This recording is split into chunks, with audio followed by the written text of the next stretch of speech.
So everyone, কেমন আছেন? আশা করি ভালো আছেন, আর আমরাও সকলে ভালো আছি। আর শুভ বিকাল। এর আগে আমরা একটা ভিডিও করেছি, হয়তো সন্ধ্যার দিকে আমরা পোস্ট করব। আর আমরা এখন এসেছি একটা ঘরে, তো বসে আছি, আপনারা বুঝতে পারছেন হয়তো, বুঝতে পারছেন, অবশ্যই বুঝতে পারছেন। আর আমরা এসেছি এখানে এখন মাসুমা বোনের সাথে কিছু কথা আলোচনা করতে বা কিছু কথা জিজ্ঞাসা করতে, কারণ অনেক কিছু আপনাদের মনে প্রশ্ন যুগে আছে, আমাদেরও প্রশ্ন যুগে আছে, আমরাও তো অনেক কিছু জানি না বোনের বিষয়ে। তো সেই সব বিষয়ে জানতেই আজকে এলাম। এই 2-3 দিন ওনার মাকে খবর দেওয়া হয়েছে, কিন্তু ওনার মা আসছে না, তাই তো শাহরুখ ভাই? আসছে না বলতে ব্যাপারটা ওইটাই না, যেটা হয়তো ভয় করছে আমাদের, যে নামে ডায়েরি ফাইরি করেছিল না, সম্ভবত ওইটাই হয়তো ভয় করছে। সেটা কি কারণে আসছে না সেটা আমরা জানবো বোনের মুখ থেকে, বা নিশ্চয়ই। সেটা আমরা বলছি পরে। তো এখন এই বোনের মুখ থেকে আমরা জানবো যে কিভাবে কেন গিয়েছে, বা আমাদের না বলে কেন গেল। তো এই বোনের মুখ থেকে আমরা সেটা বলবো। ওদিনও তো আমরা তো শুনতে পেলাম না খুব ভালো, কারণ মাথা ঘুরে পড়ে গেল না। না তো ওদিনও প্রচুর রোদ উঠেছিল, অ্যাকচুয়ালি ওদিনও প্রচুর রোদ রোদ, ওখানে সব কথা হয়তো আমরা বলতে পারিনি ওই জায়গাটায়। তো বাড়িতে নিয়ে এসেছি, তো আমাদের বাড়িতে নিয়ে যায়নি। তো এই দিয়ে আমার বোনের একটা বোন আছে, সেই বোনের বাড়িতে, চাস্তো বোন, সেই বোনের বাড়িতে আপাতত রেখেছি এখানে। তো বোনের সাথে কথা বলি তাহলে। তো বোন, তোমার কিছু কথা বলবো, তোমার কোনো অসুবিধা আছে কি? না। আচ্ছা, তোমার এই ভিডিও করছি, তোমার অসুবিধা হচ্ছে কি? না। অসুবিধা হয়নি তো? আচ্ছা, যা বলবে একটু জোরে জোরে কথা বলবে, ঠিক আছে? ভয় করে কথা বললে হবে না, কারণ তুমি যেভাবে গেছো পুরো সম্পূর্ণ আমাদেরকে ফাঁসানোর চেষ্টা করেছিলে। কেন তুমি এই কাজটা করলে, তাই তো শাহরুখ ভাই? একদম একদম, হ্যাঁ। কি বলো তোমরা? হ্যাঁ একদম। তো কেন তুমি এইভাবে আমাদেরকে কিছু না বলে তুমি যেখানে গেছো, তুমি কাজের সূত্র, যে কোনো সূত্রে যাচ্ছ, একবার তো আমাদের বলার দরকার ছিল যে আমি থাকবো না বা চলে যাবো, আমার কোনো একটা অসুবিধা হচ্ছে। আমরা কত ভালো দেখেছিলাম বলো, আমরা কি তোমার কোনো খারাপ দেখেছিলাম? আমরা সঙ্গে সঙ্গে জামা কাপড় কিনে, তারপর তামিমের বাড়িতে থাকা, এসি ঘরের ভিতরে খাওয়া দাওয়া, তোমার কোনো দিকে কোনো কিন্তু প্রবলেম করিনি। বোনের সাথে রেখেছি, বোন হিসাবে বলছি, হয়তো তোমার খারাপ লাগতে পারে, কিন্তু কি বলতো, তুমি যেভাবে চলে গেছো আমাদের কাছ থেকে, সত্যি আমরা বহুত মন থেকে বহুত কষ্ট পেয়েছি, বা আমরা বহুত রাগও আর feel এটা তো করেছি কষ্ট পাওয়ারই কথা, এটা আর কত মানুষ কত রকম কাঁদছো চিন্তা কেন? বলেছে না বলেছে, ঠিক আছে। বলছি তো, তুমি মন খারাপ করবে না, কাঁদবে না। তোমাকে যা যা বলছি তুমি তার উত্তর দেবে। তুমি মন খারাপ করছো কেন? হয়তো আমরা বলছি বলা তোমার খারাপ লাগছে, কিন্তু অ্যাকচুয়ালি না, তোমার জন্য আমরা যে কতটা খারাপ হয়েছি মানুষের কাছে, কি আমার অডিয়েন্সের কাছে, হয়তো তুমি জানো না। আজকের আমাদের নামে ছোটবেলাতে কোনো ক্লেম নেই, কিন্তু তোমার জন্য আজকের আমরা তামিমের নামে ডায়েরি করেছি তোমার মা, জানো তো? কেন তোমার উপরে রেগে যাবো না বলো? তুমি এমন একটা কাজ করেছো আমাদের মানুষ। তারপরে আমাদের পরিচয় নিয়ে বুঝে দেখলো যে না, এটা আমার করা ভুল হয়েছে। যাই হোক, তো তোমার মাকে ডাক করিয়েছি, তোমার মা আসেনি। তো হয়তো ভেবেছো হয়তো যে আমরা হয়তো পাল্টা কিছু একদম একদম, হ্যাঁ। কিছু বলবো বা কিছু এটা করবো, সেই কারণে হয়তো আসলে ভয় দিয়ে। তো এরকম তো কোনো কিছু ম্যাটার নয়। তো যাই হোক, এই বোনকে নিয়ে হয়তো আমরা যাব, ওনার মার বাড়িতে আমরা যাব, কারণ আসছে না যখন, তাহলে কাকিমাতে বাড়িতে যাব। বারবার ডাক করিয়েছি যে আসুক, এখানে এনে কিছু কথা আলোচনা করে। কেন আসছে না আমি কিছু বুঝতে পারছি না। আজকে দুদিন হলো আজ যাই কাজ যাই করছে। এই তামিম, ওই তো বলছি, ভয়তে আসছে দিদিবা না। যাই হোক, আজকে দিদিবা না আছে, ঠিক আছে? তো আমরা কালকে দুজনে চলে যাবো তোর বাড়ি। এই দুজনে বলতে না, আমাদের সমস্ত যে বন্ধুগুলো আছে, মোটামুটি বোনকে নিয়ে যাব, কারণ এখানে তো কতদিন মানুষ রাখবে। না না এবার সম্ভব না, তো তাও এই অনেক বোনের অডিয়েন্সরা মুখ অনেক থেকে কিছু খারাপ কথা কমেন্ট করছে। শোনার জন্য আমরা এখানে আমরা রেখেছি। তো আশা করছি অনেক কথা আমরা শুনে নিয়েছি, আর কিভাবে বোন ওখানে ছিল না ছিল সেই বিষয়ে জেনেছি। তাহলে বোন, তুমি ওখানে আমাদের বাড়ি থেকে ওখানে যাও, যাওয়ার পরে তোমার বান্ধবী বলে যে আমার বাড়িতে থাকো, বিয়ে কটা দিন কাটিয়ে তারপরে যাবে। তা বিয়েটা তাহলে সম্ভবত বিয়ে হয়ে তোমাকে এনেছি তার 2 দিন আগে ওখানে গিয়েছো, তাই তো? বিয়ে হয়েছে প্রায় 1.5-2 মাস পরে, এই সবে করে বিয়ে হলো। তো হাতে মেহেদিরা কবে বললে তাহলে তুমি? বান্ধবী বিয়ের সময় ওই বি- বান্ধবী লেগে তা আমরাও তো সেটাই ভাবছি, ওই যে বান্ধবী লাগিয়ে দিয়েছিল? আচ্ছা আচ্ছা। তো সেইটাই তো ভাবছি, আমরা ভাবছি এই তামিম ভাই, হুম। সত্যি এরও একটা আশা ছিল যে বান্ধবীর বিয়ে থেকে আমরা একটু ফুর্তি আনন্দ করবো, হ্যাঁ, কিংবা মাথা চুলকুল লাল করেছে, কিংবা মেহেদি লাগিয়েছে, কিন্তু ওরা যে ওদের মনের ভিতরে যে একটা খারাপ পরিকল্পনা হয়ে আছে, কিন্তু সত্যি এই বোনটিও জানে আমি না। কি বলছি যে আমাদের অডিয়েন্সও খারাপ মন্তব্য করছে, বা আমরাও তো ভাবছি খারাপ, যে হাতে মেহেন্দি, মাথা চুলের কালার করেছে একটা মেয়ে ছেলে, স্বইচ্ছায় কালার করে কি করে বলতে পারে যে আমাকে জোর করে এনেছে, আর জোর করে আমাদের বিক্রি করে দেওয়ার চেষ্টা করছে? না, এটা কি অসম্ভব, করে? কারণ সেটা তো আমরা বিশ্বাস করি কিন্তু আজকের ক্লিয়ার হয়ে গেলাম, আজকের ক্লিয়ার হয়ে গেলাম। কিন্তু এই যে বোনের মুখ থেকে কথা শুনেছি, এর আগেও শুনেছি, আপনাদেরকে জানানোর জন্য এই বোনের মুখ থেকে আমরা কথাটা আরেকবার রিপিট করলাম। এর আগে আমি শুনেছি, তখন অফ ক্যামেরায়, বাড়িতে আনার পরে তারপর শুনেছি। যাই হোক, আমি টারুক ভাইকে শুনেছি। আর সেটা আপনাদেরকে জানালাম। কারণ আমরাও ভেবেছিলাম যে হাতে মেহেন্দি পড়েছে, মাথা চুলের কালার করেছে, তো খুশি না থাকলে কেউ জোর করে কি কেউ কারো মাথা চুল কালার বা হাতে মেহেন্দি টেন্দি পরে করতে দিতে পারে, পারে? কখনো করতে পারে না। তাহলে এটা মানে পরিষ্কার ভাষায় বোঝা যাচ্ছে কি যে বিয়ের কারণে হাতে মেহেন্দি চুল কালার করেছিল, তার বিয়ে হয়ে যাওয়ার পরে সেই বান্ধবী বিয়ের পরে ওই বান্ধবী আবার বোনকে নিয়ে চলে যায়। মানে যে বান্ধবীর বিয়ে হচ্ছে এটা হচ্ছে এই বোনের বান্ধবী, আর ওই বোনের বান্ধবীর বান্ধবী সে এসেছিল, তার সাথে যোগাযোগ হয়ে সেই বান্ধবী আবার তোমাকে নিয়ে চলে যায়, তাই তো? তো আর আগে মোটামুটি হাতে মেহেন্দি মাথার কালার টালার করেছিল। তো যাই হোক পরিষ্কার হয়ে গেছে। তো ওখান থেকে মানে বিউটি পার্লার দেওয়ার নাম করে কোনো জায়গায় টাকার লোভে বিক্রি করে দেওয়ার চেষ্টা করেছিল, সেটা আমরা জানতে পেরে সেটা আমরা উদ্ধার জানতে করে নিয়েছি। পেরেছি বা বোন আমাদেরকে মানে যে কোনো প্রকারে জানিয়েছে।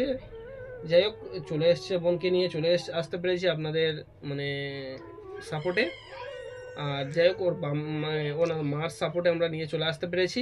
আজকে যদি বাবা বেঁচে থাকতো হয়তো এরকম একটা কোনো কেস হতো না, এরকম হতো কিন্তু না। আর ভালোবেসে যে নিজের জীবনটা নিজে শেষ করতে চেয়েছিল, এটাই আমরা আমাদের আগেও বলেছিলাম যে একটা ভালো সুন্দর ছেলে দেখে বিয়ে দিয়ে কান্না দেবো। করছো কেন, হ্যাঁ? চোখটা মোছো, চোখটা মোছো। আমরা আগেও বলেছিলাম যে একটা ভালো সুন্দর ছেলে দেখে তোমাকে বিয়ে দিয়ে দেবো। তুমি যদি একটু আমাদের উপরে বিশ্বাস করে থাকতে না, তো দেখতে এতদিন হয়তো কোনো একটা ভালো ছেলে দেখে বিয়ে দিয়ে দিতাম। হয়তো তোমাকে একটু বললাম কি যে বিয়ে সে দিই ভালো না দিই ভালো সেটা পরের কথা, কিন্তু ওনার কি বললাম যে তোমার যে ভালোবাসা ছিল সেই ভালোবাসার কাছ থেকে মানে আগে জানবো যে কেন তোমার সাথে এইভাবে বেইমানিটা করলো। প্রতারণাটা কেন করলো। কিন্তু সেটা তুমি সেই প্রতারণাটা কেন করেছে সেটা জানতে যাবো, সেই জানার সুযোগটা পর্যন্ত আমাদেরকে দাওনি। আর আমরা সেই ছেলেটাকে আর কিছু বলতেও পারলাম না। তো এখন পর্যন্ত যদি বা বোন বলে যে হ্যাঁ আমি ওই ছেলের কাছে যেতে চাই বা ওই ছেলের সঙ্গে তোমার যোগাযোগ করো, কিন্তু অনেক টাইম হয়ে গেছে, আর এখন আর হবে না। আর সম্ভব হয় সে হয়তো একদিন বিয়ে করে শান্তিতে আছে। সেটাই বলছি যে এখন যদি মানে বোন কেমন বলে ভালোবাসা ছিল আমি নিজে বুঝতে পারি। নিজের জীবন নিজে শেষ করতে চেয়েছিল, আবার কাজের সূত্রে চলে গেল, আবার মোটামুটি একটা জায়গায় গিয়ে ফেসে যাচ্ছিল, সেই জায়গাতে আবার ফিরে মানে গেল। সত্যি যাই হোক এইসব চক্করে আমরা পড়বো না দ্বিতীয়বার।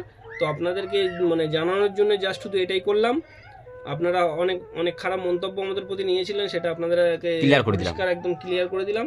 আর এই বোনকে অবশ্যই আমরা কালকে নিয়ে তার মার হাতে অবশ্যই তুলে দেবো। ওনার মা যেটা ভালো বোঝে সেটাই করবে। এবার আমাদের কাছে যেটুকু সাপোর্ট নেবে আমরা সমস্ত সাপোর্ট দেবো। আমরা সাপোর্ট দিয়ে সেটা করে দেবো, ওটা অসুবিধা নেই।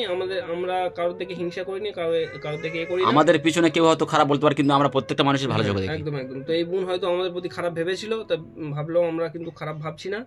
যদি এনার মা কোনো সাপোর্ট চায় আমাদের থেকে, আমরা সাপোর্ট করব, অসুবিধা কিছু নেই, তাই তো? হ্যাঁ অবশ্যই সকলে আমরা সাপোর্ট করব। তো আমরা এই নিয়ে রাগারাগি করবো না এই বোন বা এই কাকিমাদের উপরে। তো যাই হোক তোমার মা ওটা তো আমরা তো আগে ভিডিওতে আমার একটা ভিডিওতে বলে দিয়েছিলাম যে মার সঙ্গে কথা হয়েছে, তোমার মার সঙ্গে কথা হয়েছে। আচ্ছা, তা তুমি মানে বলনি যে এখানে এসো, তুই কখন আসবে, যে ভাই দাদা আসার কথা বলেছে, তুমি আসছো না কেন এখন পর্যন্ত? বলেছো মানে কি আসার কথা বলনি? তোমাকে বললাম যে আমরা বলেছি, তুমি বলো তো, বলনি কেন তুমি কথাগুলো? তা তুমিও কি ভয় করছো যে তোমার মাকে আমরা ফাঁসাবো বা তোমার মাকে ছোট বড় কথা বলবো বা কিছু করবো?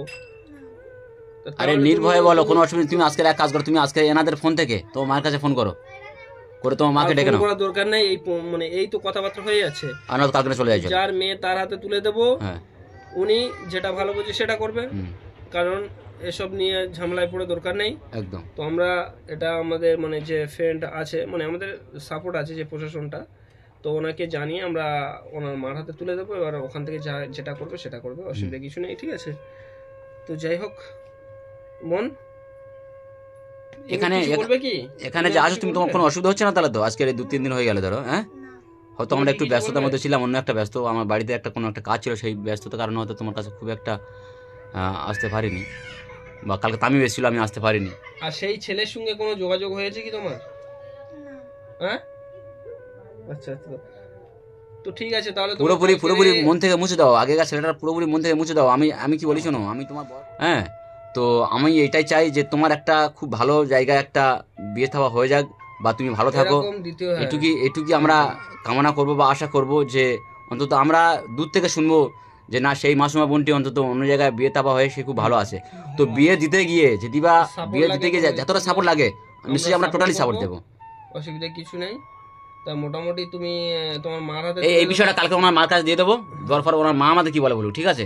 তো বাকিটা আমরা ভেবে নেবো, কারণ আমরা এতটা বলবে কি তার জন্য যে এতটা আমরা ছোট হয়েছি, তো এটুকু করতে পারবো না?